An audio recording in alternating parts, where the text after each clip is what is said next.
Halo Sobat Investamin, kali ini kita akan mengenal lebih jauh tentang sahabat terdekat perekonomian kita, inflasi. Tapi sebelum itu, klik tombol subscribe, like, komen dan share. Dukung channel kami untuk terus berbagi ilmu.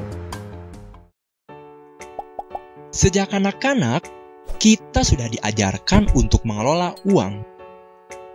Seiring dengan bertambahnya usia, kita mulai memahami pentingnya uang dalam menciptakan perekonomian nasional. Uang sangat berpengaruh terhadap kestabilan harga barang. Melonjaknya nilai tukar uang di masyarakat akan menyebabkan inflasi. Tahukah kamu apa itu inflasi? Inflasi adalah suatu proses meningkatnya harga-harga secara umum dan terus-menerus. Inflasi sebenarnya berdampak baik untuk meningkatkan perekonomian, asalkan dalam tingkat yang rendah dan stabil. Sedangkan dalam tingkat tinggi yang tidak stabil, inflasi justru akan sangat merugikan perekonomian. Karena inflasi yang tinggi menurunkan daya beli masyarakat dan menyebabkan kesenjangan pendapatan semakin lebar. Selain itu, inflasi yang tinggi akan menghambat investasi produktif dan menghambat pertumbuhan ekonomi dalam jangka panjang.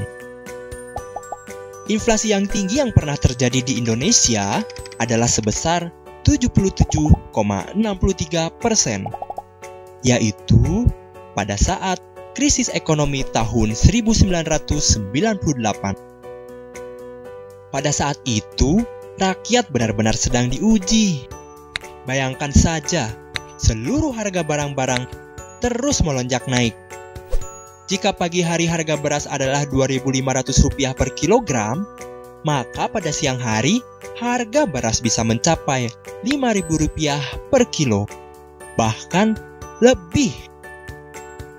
Inflasi pada saat itu juga menambah angka PHK hingga mencapai 20 juta orang dan menyebabkan jumlah penduduk miskin di Indonesia meningkat menjadi 50% dari total penduduk Indonesia.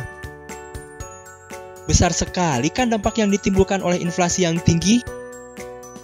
Oleh karena itu, pemerintah berusaha sebaik mungkin dalam menghadapi terjadinya inflasi. Antara lain dengan cara: pertama, melakukan kebijakan moneter seperti membatasi pemberian kredit, membatasi jumlah uang yang beredar, dan menaikkan cadangan kas. Kedua, melakukan kebijakan fiskal, seperti mengurangi pengeluaran negara, pengurangan utang luar negeri, dan mengefektifkan pajak.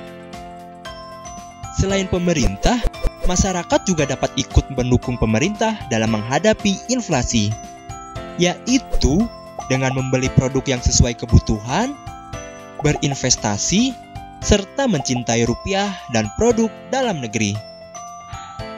Ayo berperan aktif dalam menghadapi inflasi untuk perekonomian yang lebih baik. Sudah paham dong apa itu inflasi? Yuk biasakan investasi sedari dini, untuk ikut memperkaya diri dengan membangun negeri. Sampai jumpa di episode Investamin lainnya. Salam investasi.